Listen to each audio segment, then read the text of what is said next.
Assalamualaikum warahmatullahi wabarakatuh. Salam guru penggerak. Perkenalkan, saya Indah Triwulandari JGP Angkatan 9 dari SDN 3 Tuk Songo. Pada kesempatan kali ini saya akan menyampaikan tentang modul 2.1 koneksi antar materi pembelajaran berdiferensiasi.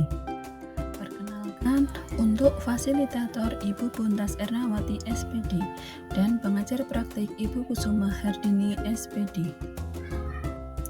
Semua pengetahuan terhubung ke semua pengetahuan lainnya. Yang menyenangkan adalah membuat koneksinya. Arthur Aufderheide. Menurut National Professional Resource, pembelajaran berdiferensiasi adalah proses yang komprehensif dan fleksibel yang mencakup perencanaan, persiapan, dan penyampaian pengajaran untuk mengakomodasikan keragaman kebutuhan belajar murid di dalam kelas. Pembelajaran berdiferensiasi adalah usaha untuk menyesuaikan proses pembelajaran di kelas dalam memenuhi kebutuhan belajar individu setiap murid dan pembelajaran yang memberi keleluasaan pada siswa untuk meningkatkan potensi diri dengan kesiapan belajar, minat, dan profil belajarnya. Bagaimana pembelajaran berdiferensiasi dapat memenuhi kebutuhan belajar murid dan membantu pembelajaran yang optimal. Secara umum, pembelajaran berdiferensiasi dapat dilakukan di kelas dengan cara 1. Merancang pembelajaran dengan memperhatikan kesiapan belajarnya layaknya pada tombol equalizer. 2. Mengidentifikasi pengetahuan awal yang dimiliki dengan topik yang akan dipelajari. 3. Memfasilitasi tiap-tiap murid atau kelompok dengan materi yang sesuai dengan gaya belajarnya. Dan yang keempat, menciptakan situasi pembelajaran yang menarik perhatian murid, memberi kesempatan belajar dengan memecahkan masalah. Mengapa melakukan pembelajaran berdiferensiasi? Yang pertama yaitu menentukan tujuan pembelajaran yang jelas. Guru harus paham capaian pembelajaran dan tujuan pembelajaran agar dapat menentukan bagaimana ia dapat membantu murid-muridnya untuk mencapainya. Kedua yaitu merespon kebutuhan belajar murid.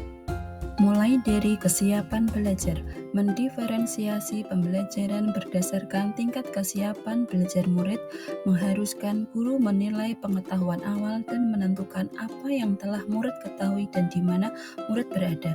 Menurut Tomlinson 2001, kesiapan belajar murid adalah kapasitas untuk mempelajari materi, konsep, atau keterampilan baru. Selanjutnya yaitu minat murid, merupakan suatu keadaan mental yang menghasilkan respon terarah kepada situasi atau objek tertentu yang menyenangkan dan memberikan kepuasan diri. Minat merupakan faktor yang memotivasi siswa untuk terlibat aktif dalam proses pembelajaran dan diharapkan dapat meningkatkan kinerja siswa. Proses pembelajaran disesuaikan dengan minat murid yang berbeda-beda. Ada yang suka matematika, seni musik, olahraga, bisnis, jalan-jalan, ataupun kerajinan. Yang ketiga yaitu profil belajar murid adalah untuk memberikan kesempatan kepada murid untuk belajar sesuai natural dan efisiensi. Dengan demikian, guru harus mengembangkan pendekatan pembelajaran yang bervariasi dan mengakomodasikan beberapa hal seperti di bawah ini. Guru juga harus memperhatikan lingkungan belajar. Mungkin ada anak yang tidak dapat belajar di ruangan yang terlalu dingin, terlalu bising, ataupun terlalu terang. Latar belakang budaya meliputi santai, terstruktur, pendiam, ekspresif, personal, dan impersonal. Kecerdasan majemuk yang dimiliki anak juga harus diperhatikan seperti visual, spasial, musikal, bodily, kinestetik, interpersonal, intrapersonal, verbal, linguistik, naturalis, logik, matematika. Guru juga harus memperhatikan gaya belajar murid. Ada 3 gaya belajar yaitu visual, auditory, dan kinestetik. Ada beberapa cara mengidentifikasi kebutuhan belajar murid. Yang pertama yaitu menggunakan berbagai asesmen awal dan asesmen formatif, mengidentifikasi pengetahuan awal, mereview dan melakukan refleksi terhadap praktik pembelajaran, mengamati perilaku murid-murid, membaca rapot murid dari kelas mereka sebelumnya, dan berbicara dengan guru murid sebelumnya. Yang ketiga yaitu melakukan asesmen berkelanjutan. Asesmen sangat penting dalam proses pembelajaran berdiferensiasi. Asesmen formatif digunakan untuk peluang untuk menentukan seefektif apa suatu pembelajaran berdiferensiasi. Praktik pembelajaran berdiferensiasi haruslah berakar pada asesmen. Asesmen formatif memungkinkan guru untuk mengenal murid mereka dengan lebih baik. Oleh karena itu, mereka dapat membuat keputusan terbaik demi menantang murid dengan tepat dan melibatkan murid dalam pembelajaran. Yang keempat yaitu guru harus bisa menciptakan lingkungan belajar yang mengundang untuk belajar. Guru bisa melakukan diferensiasi dengan pertama yaitu konten, kedua proses, dan ketiga produk.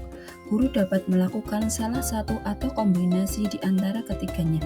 Yang pasti pertimbangannya utama haruslah tentang sejauh mana diferensiasi yang kita pilih tersebut dapat memenuhi kebutuhan murid dalam mencapai tujuan pembelajaran yang telah ditentukan, bukan sekedar memuaskan checklist penerapan atas ketiganya.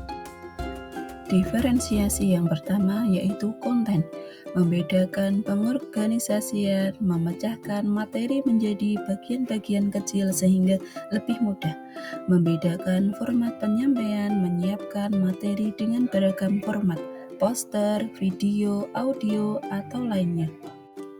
Diferensiasi proses, yaitu membedakan proses yang harus dijalani oleh murid, seperti memberikan pembandingan atau tingkat dukungan yang berbeda bagi murid, membuat kelompok belajar tambahan bagi yang mengalami kesulitan, memberikan pilihan berdasarkan minat.